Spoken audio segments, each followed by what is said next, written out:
Good morning, CWCC. Welcome to Girls Club, our version of the men's club, where we have really cool, inspirational, amazing women that we interview and learn from, which is so exciting. And today we have one of my favorite people, Arezou with Dispatch Mom.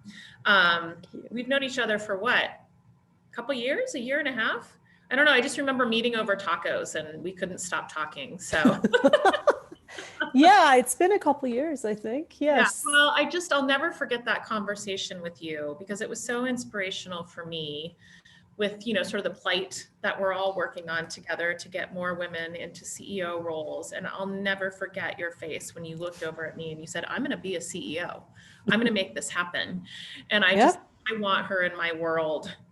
So here you are, and you have an incredible organization that's so timely and important right now. So I thought just introduce yourself to our members and tell them a little bit about yourself.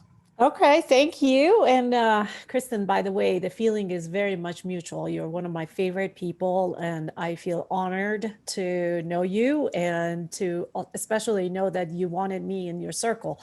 That is a giant compliment. So thank you for that.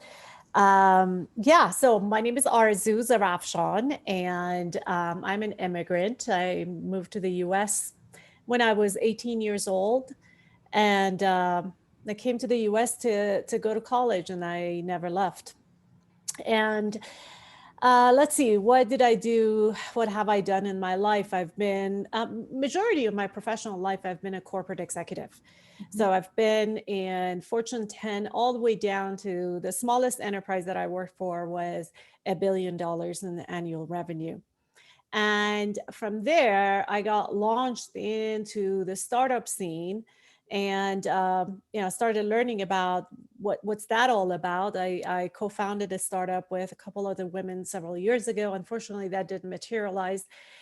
But I learned a lot, and I stumbled into investing, and I invested in some companies. Some of them are Colorado companies and some are not.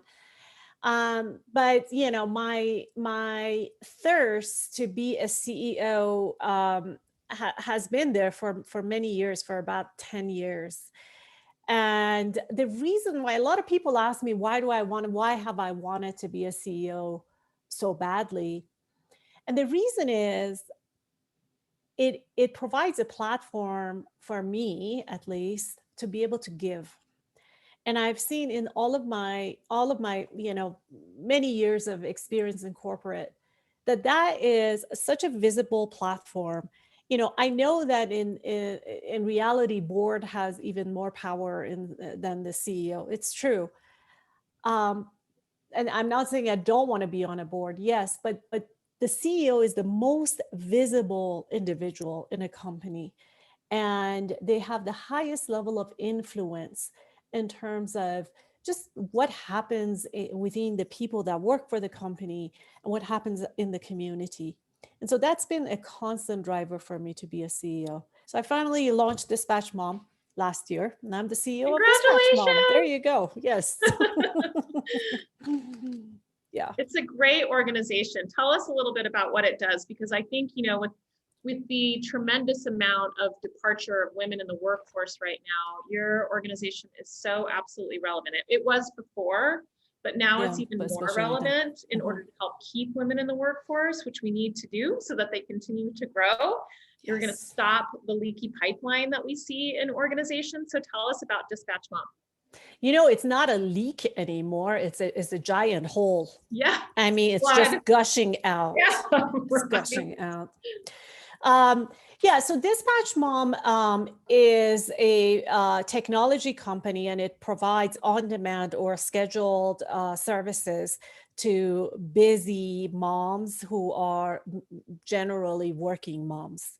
Mm-hmm. And I have lived that life for 9 years now, and I know that countless number of times during a day, not just during a week or a month, but during a day, a working mom faces the dilemma of, do I pay attention to my professional life right now, or do I pay attention to the needs of my child? And the needs of my child that doesn't mean that they're necessarily very dire, that your child is, in distress.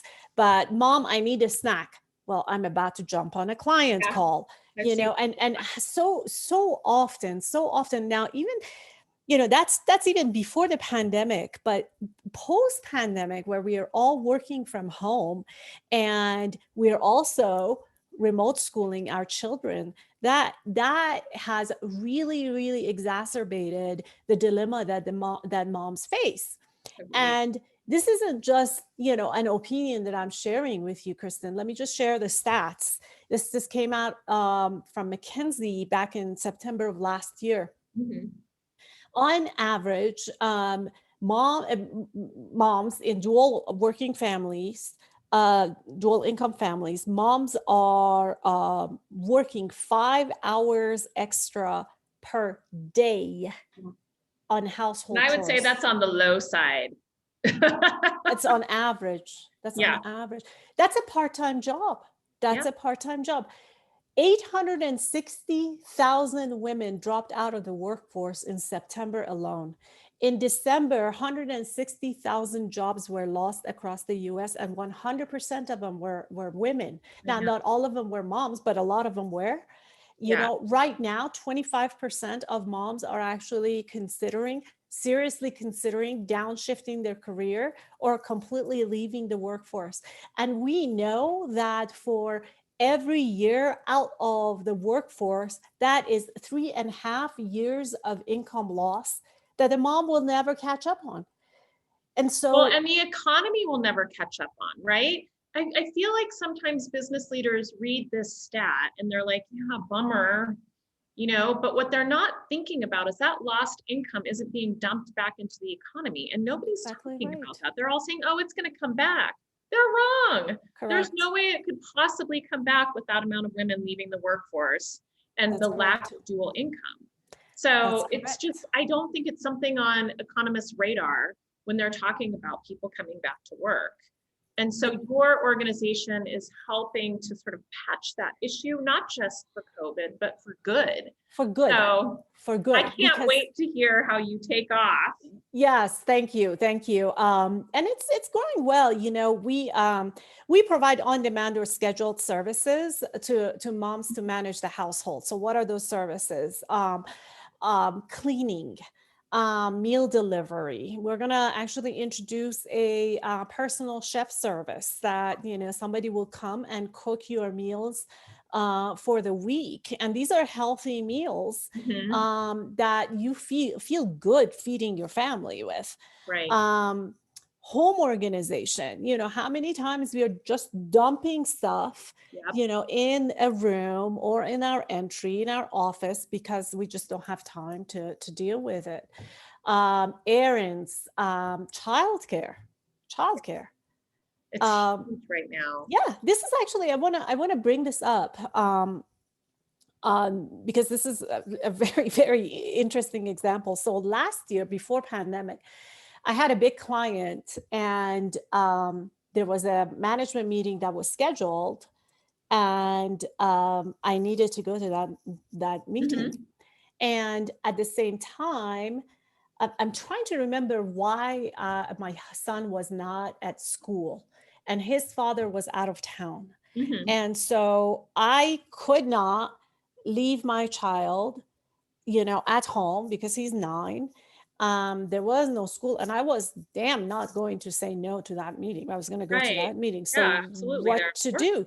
So I drove to my client's office, and I hired a babysitter to come to the office and take care of my child. And so that's what Dispatch Mom does. Is on demand. You can hire a babysitter, whether you're at your client's office, whether you're at home and wanting to take a client call, or you want to just go out and I don't know, take a Take care of walk. yourself, which we don't Exactly. do. Have some me time. Yeah. Have some me time. That's what Dispatch Mom does, and the intent is to give back the hours to the mom, and the mom can decide what to do with these hours. They can, if they need to spend it at work, they can spend it at work. If they need to go take a nap or go and just read a book, talk Yeah. to their girlfriend, take back the hours, Yeah. because we are 5 hours a day. And to your point, on the low side, 5 hours a day is what's being sucked out of us Yeah. right now. Well, thank you for launching it. I'm so proud of you. Thank you. You got this going. So I'm just so proud of you. I Thank want to you. get to the questions because I know you have an amazing journey, Oh, thank you. and so much to share. And we have such a short period of time, but the idea is that people get to hear this interview and want to get to know you more and to reach out and to learn more. And I've learned so much from you. So I want to ask you, Yes. what's a time in your life when you've persevered and how did you get through it? Yeah, a time in my life that I persevered and how I got through it. Back in 2010, my life on paper was perfect. I was just living a beautiful life again on paper. The resume looked great. Beautiful house on a private golf course, latest models of cars and vacations, you name it. But deep inside, I was very unhappy. But I kept telling myself that I should be happy because everybody would have been happy in that state. So I needed to be happy. Well, what happened was my body spoke to me. And I had a very profound illness showing up that made me pay attention. And the illness made me ask some, strong questions of myself about the importance of the looks, right? The importance of the optics. And so I didn't have to, but I chose to step out of that lifestyle and life choices and quit my job. And that was with a promise of a promotion from the CEO himself. So my life was going to look even nicer. But I stepped out and I quit and I said, goodbye to all of my equity. And this is without having a job lined up. And that expensive lifestyle, meant expensive bills, right? So I had to face that I might not be able to pay these, And in addition to that, there was very scary health conditions that I was grappling with day in and day out. And some of the things that we all take for granted, such as, hey, I can move my hand right now. I can look at you and see you clearly. I mean, a lot of things that we all take for granted, they had disappeared from my life. I didn't have control over my body. I didn't have, control over what I was seeing. Weird things were happening. And so here I was, from that lifestyle, I found myself in a completely different situation, from predictability to unpredictability, to the greatest extent that I didn't even have predictability of my own body functions. And from routine to no routine, from having a giant title to being unemployed, it was 180 degrees different. And it was difficult. It was very difficult. But I remember that one of these deep, dark moments where I was feeling sorry for myself and I was worried about what it could look like. And especially the prognosis that, the doctors and nurses, want to be honest with you, the prognosis that they had was not all that rosy. And I remember, just feeling really sorry for myself. And my husband said to me, this illness does not define you. And that was it. And that was it. And I just That was the moment where I said, you're right. It doesn't, and it didn't.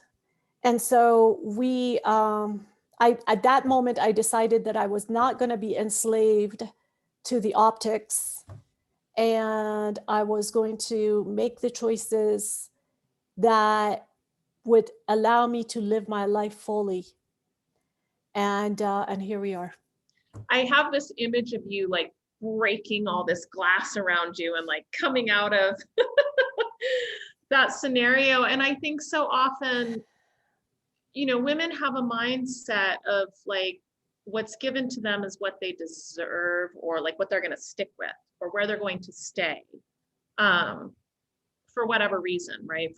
For you know, years and years of believing that that's the case. And I have a similar, you know, scenario with my marriage. It was not a rosy situation, but you know, you're taught, well, you just stay because that's what we do as women. And you know, it takes that breaking out to see that, you know, there's happiness and joy on the other side of it. Oh, yeah. You know, and it's not what defines you, and you don't have to live like that, and you don't have to live in fear. So, and here you are, look at where you are, right? Like, it's amazing what you've persevered through, and you now have your own organization and, you know, defying odds. And I'm just so amazed to know you. Oh, thank you. Thank you. You know, Kristen, I mean, I do sincerely believe that life is a gift, and it is our responsibility to live it fully. Right. And we all deserve, like, it's an, you know, it's a right to be happy. And so I make choices according to that belief. Yeah. And yeah, and I've never looked back on that decision. To wake up every day, isn't it? Right? Like every day. I have a responsibility to live life fully today. Is that your mantra that you live by, or is there a different one? I have so many. But you know, really the big mantra that I live by is, if not now, then when? You know, don't wait for the thing to happen for you to take a step, whatever that step is. The right time is now. Why? Because you're alive. Why? Because you don't know what the next hour or second has for you. So you want to start a business? Start it now. You want to go pursue another relationship? Do it now. You want to become a doctor? Start now.